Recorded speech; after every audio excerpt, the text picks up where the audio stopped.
Halika na anak. Kakanta ka ba ngayon o acting? Mag-uus po. Ah? Mami Alan, tara po, Mami Alan. Halika na anak. Kakanta ka ba ngayon o acting? Mag-uus po. Welcome back, mga kaaldab. Ito na naman po ang inyong lingkod, si Mr. Destiny. At magbibigay po tayo ng pinakamainit na update po ngayon sa social media. Ito yung nakakatuwa po na mga nangaganap at nangyayari. Sabi ko nga po sa inyo, dito po sa channel ni Mr. Destiny, kung ano lang po ang latest, kung ano lang po yung napapanood, napapakinggan ninyo, maging kampante lang po ba, maging relax lang. Malay nyo, bukas sa makalawa, di po ba? Mag-iba na yung ihip ng hangin, mag-iba na ang sitwasyon. Di po ba? Huwag po kayong, kumbaga, matakot sa mga pinagagawa po nila, sa mga sa pagpipressure nila sa Aldab para mawala na. Gusto lang po nilang matigil na yung mga ina-update natin. Totoo naman po yan, mga ka-Aldab. Well, bago tayo doon pumunta, pag-usapan natin, gamit na naman po si Alden kasi katatapos lang po ng parangal nang nakuha po niya sa magpakailanman at sa pulang araw. Si Alden Richards po talaga yung masasabi natin na pinakamalaking nagbibigay ng award at talagang masasabi natin na malaking salapi sa GMA Network. Totoo naman po yung award na galing po sa mga batikang artista ng GMA Network na nasa kanila nga po yung mahuhusay at magagaling. Pangalawa, yung Sparkle Artist Center na gagawa ni Alden na buhayin yung mga artista na kumbaga hindi na gaanong nakikilala dahil sa dami nga po o nagagamit dahil sa dami nga po ng artista ng GMA Network. At ang GMA Films, di po ba? Sa palagay nyo mga kaaldab, yung GMA Films, sa isang taon, ilang pelikula po ba ginagawa nila? Oh, sa tingin nyo, yung pelikula na ginagawa nila, kumikita nga po ba? Siyempre, yung iba lang po. Kumbaga, parang pinipili na lang ng GMA yung mga artista na alam nilang pwede nilang gastusan na may ROI na babalik. Di po ba? Kasi hindi naman po sila yung tipo na pag nagbigay ng update, nagbigay ng pelikula sa artista, agad-agad makakabalik eh. Diba? Hindi po, ganun po talaga sila o sabihin na natin, nag-iisip na po sila, hindi katulad ng dati, sunod-sunod yung pelikula ng GMA Films. Pansin nyo po ba? Ngayon, nagko-collaboration na sila sa ABS-CBN. Siyempre, para mas malaki at talagang mapapakinabangan nila yung mga artista nila. At siyempre, mapapakinabangan din nila si Richard Paul Quezon dahil next year nga po mga kaaldab, ang bali-balita natin, hihinto na muna sa teleserye sa mga project ng GMA. Po-focus po muna si Alden sa pagiging direktor, producer at artista. Parang dun muna siya po-focus kasi maraming nakabinbin na mga project gaya nga po ng kumbaga international. Tapos nakapila pa dyan, naka-line up pa dyan si Nadine Lustre.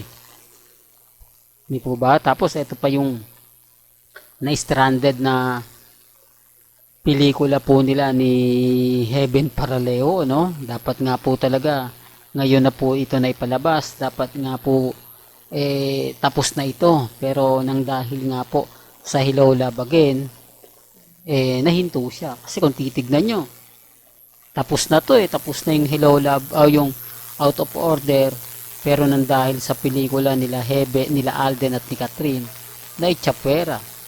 Hindi po ba? Nahinto, kaya si Boss Big Del Rosario, si Heaven, wala pa rin pong update, hindi rin po talaga sila nagbibigay ng mga ganap. Yan naman po yung lagi kong pinapaliwanag at sinasabi sa kanila. Pero bago natin ituloy, eto magandang update na to. Kung bago ka lang sa channel na to at isa kang true-blooded Aldab Nation na nagmamahal kina Mengay at Tisoy, tama po ang channel na pinuntahan mo, kaya consider na po kitang bagong subscriber. At huwag mong kalimutang i-share ang mga video po natin sa mga mami, sa mga titas, at sa mga senyor. Well, balikan natin tong Itbulaga. Well, syempre, pinag-uusapan kanina sina Jose, Wally, Paulo, at Mengay, ang Joe Mapaw Meng.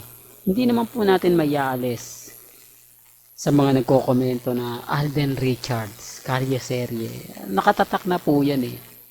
Kumbaga andyan na po talaga yung simbolo na hindi niya po pwedeng sabihin na madaling mawala. Hindi nila pwedeng sabihin, hindi, tapos na yan eh. Kumbaga, bago na.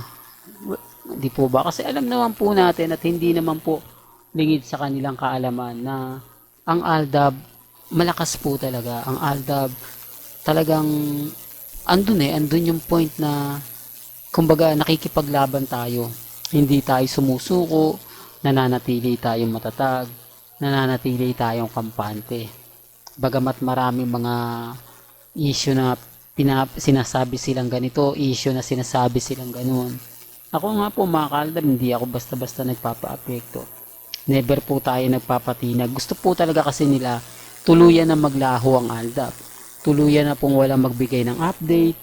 Tuluyan na nga pong mawala si Mr. Destiny. Siyempre kapag wala na po kasing magpo-post, madaling makalimutan ng isang bagay, lalo na po kapag wala nagbibigay ng mga update. Lalo na po kapag hindi siya nakikita o yung mga taong kumbaga nagsasabi ng fake news tapos hindi naman po o tuloy-tuloy lang. Gaya nga po ng sinasabi nila nagte-trending ang cut din. Pero kapag napanood nila yung ina-update ni Mr. Destiny, napapaisip sila. Oo nga, totoo namang hindi naman siya trending kasi wala post. Hindi katulad ni Mr. Destiny. Kapag sinabi niyang trending ang boycott ng Aldab, trending ang Aldab pa rin, may pinapakita siya. Diba? Yun ang patunay ko. Hindi nila mapakita na trending yung cut din dahil wala naman po talagang trending. Gawa-gawa lang po nila. Pero syempre, ano yan eh, cut din yan eh. Ano man yung sabihin nila, ano man po yung paliwanag nila, marami tatangkilik at marami manonood. Yan po yung pagkakaiba na lagi kong sinasabi at lagi kong pinapaliwanag. Real to kaya mga Kaaldab. Kaya ang gusto nilang mangyari, itigil na natin yung pagbibigay ng update. Kaya nga po, pag nawala yung Aldab, happy sila.